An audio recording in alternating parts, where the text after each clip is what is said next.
మనం మంచి పనులు చేస్తే మన పనులు మాట్లాడాలి తప్ప మనకు మనం గొప్పలు చెప్పుకునేటువంటి దాంట్లో నేను గొప్ప విజనరీ అని చెప్పుకునేటువంటి వ్యక్తి చంద్రబాబు నాయుడు లాంటి వ్యక్తి మన ఈ రాష్ట్రానికి దొరకడం మన దౌర్భాగ్యం. నిన్న నా మీద కూడా కొన్ని వ్యాఖ్యలు చేశారు. పర్సనల్గా ఏం వ్యాఖ్యలు చేశారంటే, గతంలో ఉన్నటువంటి మంత్రి, నేను ఆ రోజు సంబంధించినటువంటి శాఖ మంత్రి, ఇప్పుడు ఆయన చూస్తున్నటువంటి ఐటీ కానీ, లేదా భరత్ గారు చూస్తున్నటువంటి ఇండస్ట్రీస్ కానీ, లేదా బీసీ జనార్దన్ రెడ్డి గారు చూస్తున్నటువంటి ఐఎండ్ఐ కానీ, లేదా సరిత ఆవిడ పేరు తెలియదు, సవిత గారు ఆవిడ చూస్తున్నటువంటి హ్యాండ్లూమ్స్ అండ్ టెక్స్టైల్స్ కానీ, ఈ 4-5 సంబంధించినటువంటి శాఖలకి నేను మంత్రిగా పనిచేసేవాడిని. మాట్లాడుతూ దావోస్ గత ప్రభుత్వంలో మేము 2022 మే మాసంలో దావోస్ వెళ్ళాం జగన్మోహన్ రెడ్డి గారి డెలిగేషన్తో. నేను సంబంధించినటువంటి శాఖ మంత్రిగా, ఫైనాన్స్ మినిస్టర్ గారు, నేను, అలాగే మిగిలినటువంటి మా ఐఏఎస్ ఆఫీసర్స్ ఆ రోజు అందరం కూడా వెళ్ళాం. 2022 మే. మళ్ళీ 2023 జనవరిలో దావోస్కి ఇన్విటేషన్ వస్తే 6 నెలల ముందే కదా వెళ్ళాం, కాబట్టి ప్రజాధనాన్ని ఖర్చు పెట్టడం కరెక్ట్ కాదు, 6 నెలలు మళ్ళీ వచ్చే సంవత్సరం తర్వాత ఎప్పుడు మళ్ళీ చూద్దాం అని చెప్పి ముఖ్యమంత్రి గారు ఆ రోజు జగన్మోహన్ రెడ్డి గారు చెప్తే, దానికి అప్పట్లో ఒక తప్పుడు ప్రచారాన్ని చేసి వీరికి అసలు ఇన్విటేషనే రాలేదు, వీరిని ఎవరూ పిలవలేదు అనేటువంటి ఒక తప్పుడు ప్రచారాన్ని ఆ రోజు ఇదే లోకేష్ వారి తాలూకా బృందం అంతా కూడా చేసింది. ఆ రోజు అడిగితే కొన్ని విషయాలు వారితో మాట్లాడినప్పుడు చంద్రబాబు నాయుడు గారి తాలూకా హంగామా, వారి పబ్లిసిటీ పిచ్చి, వారు చేసినటువంటి మార్కెటింగ్ గురించి కొన్ని విషయాలన్నీ కూడా చెప్పడం జరిగింది. చెప్తే అప్పటి నుంచి నేనేదో దావోస్లో చలిగా ఉంటుంది కాబట్టి మేము వెళ్ళలేదు అనేటువంటి మాట చెప్పినట్టుగా ఒక తప్పుడు ప్రచారాన్ని లోకేష్ వారి తాలూకా భజన బృందం అంతా కూడా చేయడం మొదలుపెట్టింది. నేను ఈరోజు ఛాలెంజ్ చేస్తా ఉన్నా, లోకేష్ వస్తాడో లేకపోతే వాళ్ళకి మిత్ర బృందం వస్తుందో లేకపోతే వారు చెప్పినటువంటి వారు వస్తారో, నేను దావోస్ వెళ్ళినప్పుడు అక్కడ చలిగా ఉంటుంది కాబట్టి మేము వెళ్ళట్లేదు అనేటువంటి మాట ఎక్కడన్నా అని ఉంటే, ఎందుకంటే మీరు అందరూ ఆ రోజు ఉన్నారు, నేను నా పత్రికా సమావేశం ఇక్కడ ఉన్నటువంటి వారు చాలా మంది ఉన్నారు, ఎక్కడన్నా అనున్నట్టు చూపిస్తే నేను రాజకీయాల నుంచి మానేస్తాను. ఛాలెంజ్. నేను 40 సంవత్సరాల వయసు, నాకు ఇంకో 20-25 సంవత్సరాలు రాజకీయం చేసేటువంటి అవకాశం ఉంది. ఇదే లోకేష్ ఇదే ప్రపంచ వేదిక మీద ఇదే జ్యూరిక్లో డావోస్లో ఏదైతే నిన్న ప్రకటన చేశాడో, నా మీద ఆరోపణ చేశాడో, అది కానీ నిరూపించేటువంటి ఆ శక్తి ఆయనకు ఉంటే, నేను మాట్లాడినట్టుగా ఎక్కడన్నా ఆ విజువల్ చూపిస్తే, నేను మాట్లాడలేదనేటువంటి విజువల్స్ మీ దగ్గర ఉన్నాయి. ఎందుకంటే నేను మాట్లాడిన టోటల్ కంటెంట్ అంతా కూడా మీ రికార్డింగ్స్లో ఈ యూట్యూబ్లో ఎక్కడ కావాలంటే అక్కడ దొరుకుతాయి. నేను ఆ మాట అన్నట్టుగా ఎక్కడన్నా చూపిస్తే, ఈ రోజే చెప్తున్నా, ఈ రోజే నా లాస్ట్ డే రాజకీయాల్లో. నిరూపించకపోతే నువ్వు క్షమాపణ చెప్తావా? నీకు ఆ ధైర్యం ఉందా? సిగ్గు అనిపించట్లేదు నీకు?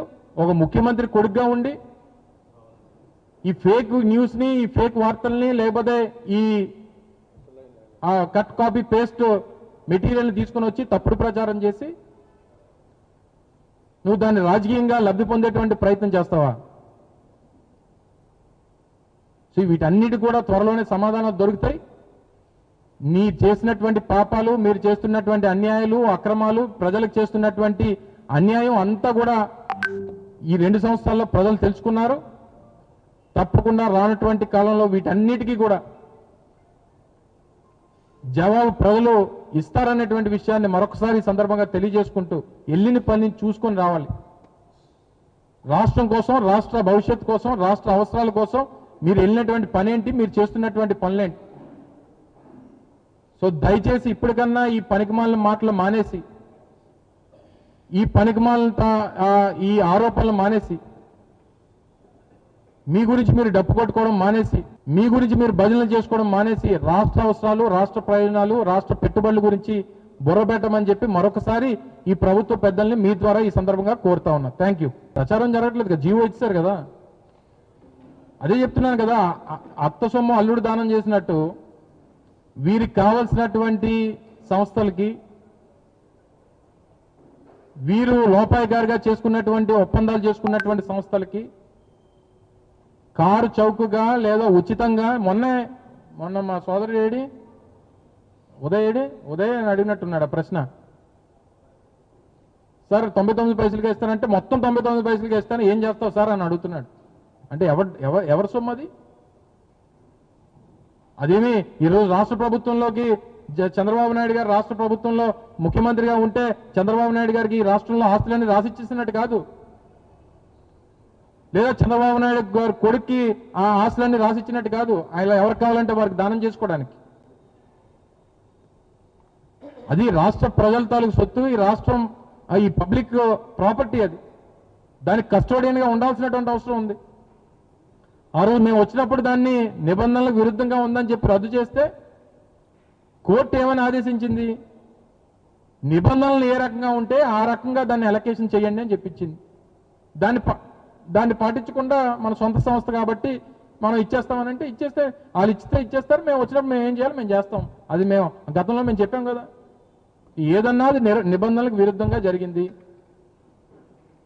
ఇప్పుడున్నటువంటి ప్రభుత్వం వారికి కావాల్సినటువంటి సంస్థలకి, వారికి కావాల్సినటువంటి యాజమాన్యాలకి, వారికి ఏ రకంగా కావాలో వారి సొంత ఆస్తుల హెరిటేజ్ ఆస్తులు ఇచ్చి హెరిటేజ్ సంస్థలు ఉన్నాయి కదా, ప్రాపర్టీస్ మా బైవరంలో ఉన్నాయి, కసింకోట దగ్గర ఉన్నాయి, 10 ఎకరాలు 30 ఎకరాలు ఉంది, అక్కడ ఇచ్చిమనండి. ఒక 5 ఎకరాలు 10 ఎకరాలు 100 కోట్ల రూపాయలు విలువైనటువంటి భూములు వాల్యూ ఉన్న దగ్గర మీకు నచ్చినట్టుగా ఇచ్చేస్తానని అంటే సమయం వచ్చినప్పుడు నిర్ణయాలు జరుగుతూ ఉంటాయి.